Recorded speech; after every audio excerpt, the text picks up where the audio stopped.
بلوچستان کی موجودہ صورتحال جو بنی ہے یہ تقریباً دیکھیں اس کے ساتھ ایک ماضی بھی بہت بڑا جڑا ہوا ہے، اور پچھلے کچھ عرصوں سے ہم نے دیکھا کہ یہ دہشت گردی کے واقعات میں اضافہ ہوا ہے۔ کچھ پیریڈ تقریباً جو ہے پچھلے 4-5 سال پہلے اس میں بڑی کمی آئی تھی، جب گورنمنٹ نے بہت ساری گورننس اور باقی میتھڈالوجیز میں سختی کی۔ پھر عموماً ایک ہمیشہ ایک نیریٹو بڑا آ جاتا ہے، اور سرفراز بھٹی صاحب نے بھی اس پہ بڑی بات کی ہے، باقی بھی جتنے بھی فیڈریٹنگ پارٹیز ہیں، کہ ہمیں یہ ڈفرینشیٹ بڑا کلیئرلی کرنا ہوگا کہ سیاسی حوالے سے اور جو بھی قوتیں ہیں جو پاکستان کے ڈیموکریٹک سسٹم کے اندر رہتے ہوئے سیاست کرتے ہیں اور اسمبلی اور باقی پلیٹ فارمز میں اپنا موقف، اپنے علاقے کا موقف اور بلوچستان کا موقف پیش کرتے ہیں، لیکن کچھ ایسے عناصر ہیں جو کہ یہ زبان باتیں نہیں کرتے۔ وہ لٹرلی ان کا ایک ہی موقف ہے کہ وہ زور پہ اور بندوق پہ اور دہشت گردی سے معاملات کو ایڈریس کر رہے ہیں، جو کہ میرا خیال جس کے واقعات انتہائی افسوسناک بھی ہیں اور بہت قابل مذمت بھی ہیں۔ اور اس حوالے سے میرے خیال سے پورے بلوچستان میں، میرے اپنے علاقے میں واقعہ ہوا ہے، بلوچستان کے باقی علاقوں میں ہوا ہے، اور خاص کر موسیٰ خیل میں جو واقعہ ہوا ہے، لوگوں کو بسوں سے یا باقی چیزوں سے اتار کے انسانی جانوں کا اس طرح قتل کرنا، یہ بہت ہی ایسا ایک دہشت گردی کا واقعہ ہے جس کو ہمیں ایڈریس کرنا ہوگا، اور انشاءاللہ ایڈریس ہوگا۔ لیکن اس حوالے سے سب سٹیک ہولڈرز کو ایک سیاسی فیصلہ بھی ہمیں بہت کرنے پڑیں گے، اور ہمیں باقی گورننس کے بھی فیصلے کرنے پڑیں گے، جو کہ بہت ضروری ہے، کیونکہ یہ دونوں ساتھ ساتھ ہیں۔ اگر ہمارا سیاسی سٹرکچر ڈیلیوری نہیں کرے گا تو آہستہ آہستہ لوگوں کے اندر ہم اس طرح کا ماحول بنائیں گے کہ لوگ اسٹیٹ کی طرف کم، حکومتوں کی طرف کم اور باقی جگہوں پہ زیادہ دیکھیں گے۔ لہٰذا گورننس سٹرکچر اور ساتھ میں ریٹ آف دا گورنمنٹ اور اس طرح کے عناصر باقی بھی ہیں، ان کے ساتھ ایک سختی سے نپٹنا ہوگا اور ایک طریقہ کار سے بھی نپٹنا ہوگا۔ امید ہے کہ انشاءاللہ سارے سٹیک ہولڈرز اس پہ سنجیدگی کا اظہار کریں گے۔ پارلیمان نے بھی کیا ہے، وفاقی جتنے بھی سیاسی پارٹیاں ہیں سب نے کیا ہے، لوگوں نے کیا ہے، اور اس کی جتنی مذمت کی جائے اتنا کم ہے۔ کیا سر یہ ان کے پیچھے کون ہے؟ لوکل لوگ ہیں یا انٹرنیشنل لابی ہے؟ نہیں جی، دیکھیے یہ تو بڑا کلیئر ہے کہ بھارت نے ہمیشہ اس کو اون کیا ہے، اور یہ میری اور کسی اور کی پہلے تو ایسی باتیں تھی کہ ہم لوگ جب کرتے تھے تو لوگ کہتے تھے کہ جی اس کے یہ مبنی باتیں ہیں، خود ہم سوچ رہے ہیں، لیکن پھر آہستہ آہستہ یہ دیکھنے میں آیا کہ جب ان کے اپنے تھنک ٹینکس اور ڈیسیجن میکرز حکومت کے اپنے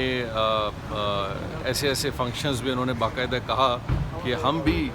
اس ساری چیزوں میں سپورٹ بھی کریں گے اور ہر ممکن تعاون بھی کریں گے، تو یہ سارے لوگ شامل ہیں جو پاکستان کو سٹیبل نہیں دیکھنا چاہتے۔ اور میں بڑا واضح کر دوں،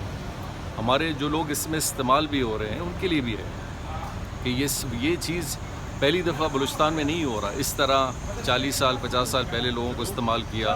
ایک جنریشن کو ضائع کیا، دوسری جنریشن کو ضائع کیا، نوجوانوں کو ورغلا کے کچھ چیزیں دیکھیں جینوئن ہیں، وہ سیاسی ہیں، ان کو اسی طریقے سے دیکھنا ہے۔ جائز ناجائز دونوں چیزیں ہوتی ہیں، لیکن گورنمنٹس کو چاہیے ان کو فوکس کر کے دیکھنا۔ لیکن یہ جو مہم چل رہی ہے باقاعدہ فنڈڈ بھی ہے اور ایک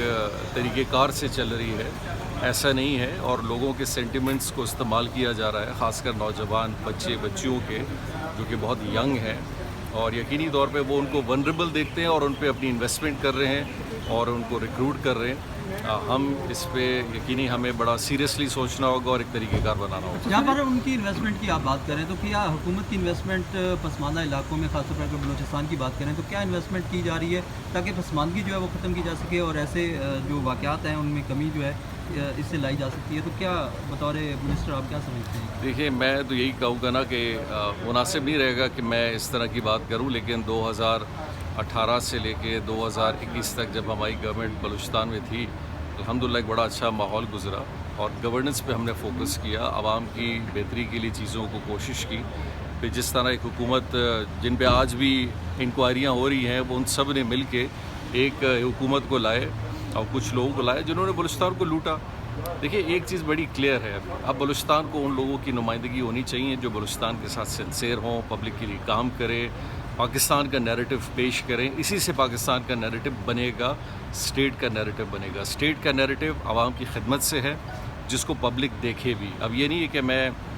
صرف فرضی طور پہ یہ باتیں کروں اور عملی طور پہ وہ چیزیں گراؤنڈ پہ نہ ہوں۔ عام آدمی اپنی زندگی میں بہتری مانگتا ہے اور میرا خیال یہ وقت ہے کہ ہمیں اس پہ جتنی تیزی کرنی چاہیے اتنا کم ہے۔ وفاق ہے، صوبائی حکومتیں انشاءاللہ اس پہ کام کریں گے، لیکن اس پہ ایک اونرشپ ہونی چاہیے، سب کا کنسنسس ہونا چاہیے کہ اب بلوچستان کے اندر سیاسی نمائندگی، بلوچستان کے اندر سیاسی ریپرزنٹیشن،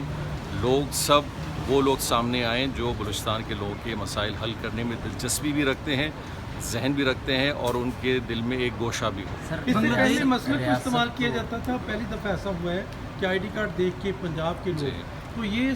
صوبائی تعصب بھی اس میں نظر آ رہا ہے۔ دیکھیں یہ دہشت گردی کے حوالے سے یقینی طور پہ ایک ایجنڈا ہے جو کہ آپ نے دیکھا ہوگا ماضی میں بھی یہ ہوا ہے، اورماڑا میں واقعہ ہوا، گوادر میں ہوا، ایک دو اور علاقوں میں بھی ہوئے، ابھی بھی ہوا۔ جو چیز فنڈڈ ہوتی ہے اور جس کے لیے پیسے دیے جاتے ہیں پھر وہ ایک خاص ایجنڈا کے اوپر کام کیا جاتا ہے، جو اس کی شکل ہم نے اس صورت میں دیکھی ہے۔ تو ہمیں ریٹ آف گورنمنٹ کو سٹیبل کرنا چاہیے۔ میرا مشورہ ہے صوبائی حکومت سے، انٹیریئر منسٹر سے کہ بلوچستان کی جتنی شاہراہیں ہیں ان کا کنٹرول لیا جائے،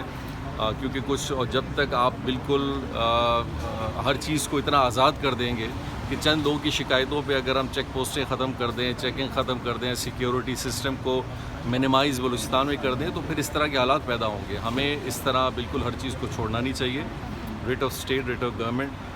کو قائم کرنے کے لیے باقاعدہ سیکیورٹی کے ہمارے جتنے بھی پولیس ہیں، لیویز ہیں، باقی اہلکار ہیں، ان کو فعال کرنا ہوگا، ان کے لیے ایک طریقہ کار بنانا ہوگا۔ یہ کہاں پہ آ رہا ہے؟ بلوچستان ہمیشہ سے زیر اعتاب آتا جا رہا ہے اور حکومتیں بھی اس طرح سے اس سب کو کنٹرول کرنے میں ناکام نظر آ رہی ہیں۔ آج یہ پرابلم کہاں سے پیش ہو رہی ہے اور کون یہ سب رکاوٹ پیدا کر رہا ہے؟ دیکھیے سیاسی معاملات کو اونرشپ دینا ہوگا۔ جیسے میں نے آپ کو کہا کہ بلوچستان میں کم سے کم ایک دو ایسی گورنمنٹس چلیں اور ایسے لوگ سامنے آئیں جن کا موقف یہ ہو کہ عوام کے مسائل حل کرنا ہے، اپنے مسائل نہیں حل کرنا، عوام کے مسائل حل کرنا ہے، اور انشاءاللہ ایسے لوگ آئیں گے اور یہ دونوں چیزیں ساتھ چلیں گی تو میں امید رکھتا ہوں کہ چیزیں بہتر ہوں گی۔ منسٹری کے حوالے سے یہ بتائیے گا کہ بنگلہ دیش کے بعد جو ہے اب انویسٹرز کے حوالے سے اگر انڈسٹری کے حوالے سے بات کی جائے تو خاص طور پر پاکستان جو ہے وہ پہلا جو ہے وہ بہترین آپشن ان کے لیے ہو سکتا ہے، تو پاکستان اس حوالے سے کیا کر رہا ہے اپنی انڈسٹری کے حوالے سے؟ پروڈکشن کاسٹ جو ہے وہ کیسے بہتر کی جا سکتی ہے انڈسٹریلسٹ کے لیے، کیونکہ یہاں پہ الیکٹرسٹی مہنگی ہے، دیگر چیزیں مہنگی ہیں، تو اس سب کے حوالے سے بطور منسٹر آپ کیسے دیکھ رہے ہیں؟ دیکھیں بنگلہ دیش سبجیکٹ کو ہم بہت یقینی طور پہ کر رہے ہیں۔ ابھی فی الحال اتنی کوئی تیزی نہیں ہے انویسٹرز کا بلکہ بنگلہ دیش کے اس سیکٹر کو چھوڑنے کا، جو ان کے یو ایس کے، یورپین اور باقی جتنے بائرز ہیں فی الحال وہ سارے انٹیکٹ ہیں اور وہ یقینی طور پہ ایک دن میں بالکل بیک آف نہیں کر سکتے، لیکن ہم اس کو واچ کر رہے ہیں۔ ہمارا ٹیکسٹائل سیکٹر وہ سارے لوگوں کے ساتھ رابطے میں بھی ہے اور ان چیزوں کو بھی ہم واچ کر رہے ہیں کہ جو اگر بنگلہ دیش سے نکلتی ہیں یا اگر کسی اور ڈیسٹینیشن کی طرف جاتی ہیں تو پاکستان ان کے لیے فیوریٹ ڈیسٹینیشن کیسے بن سکتا ہے۔ لیکن ساتھ ساتھ ہماری اپنی بھی چیلنجز ہیں کہ یہاں کاسٹ آف پروڈکشن کے کچھ معاملات بہت سیریس ہیں، خاص کر جو ہمارا ای ایف ایس سروس تھا اس کے اندر آئی ایم ایف کی وجوہات کی وجہ سے کچھ چیزیں ہم آگے نہیں کر پائے ہیں۔ ساتھ ساتھ جو ہمارے ای پی زی زونز کی فردر انسینٹیوائزیشن ہے اس میں ہم اس کو فردر ایکسپیڈائٹ نہیں کر سکتے، اور یہ جو بجلی کے نرخیں اور گیس کے ہیں ان کا ہائی اینڈ پہ ہونا ایک ڈس انٹیوائز کرتا ہے انویسٹر کو ادھر آنے کے لیے۔ کل بھی پرسوں بھی پرائم منسٹر صاحب نے میٹنگ لی، بلکہ کل میٹنگ لی ٹیرف ریشنلائزیشن پہ، اور یہ ساری چیزوں کو بڑا تفصیلی ڈسکس کیا گیا ہے اور اس پہ ایک اسٹریٹجی بن رہی ہے، اور انشاءاللہ وہ اسٹریٹجی اور اکنامک پلان انشاءاللہ جلد سامنے آئے گا۔ Thank you.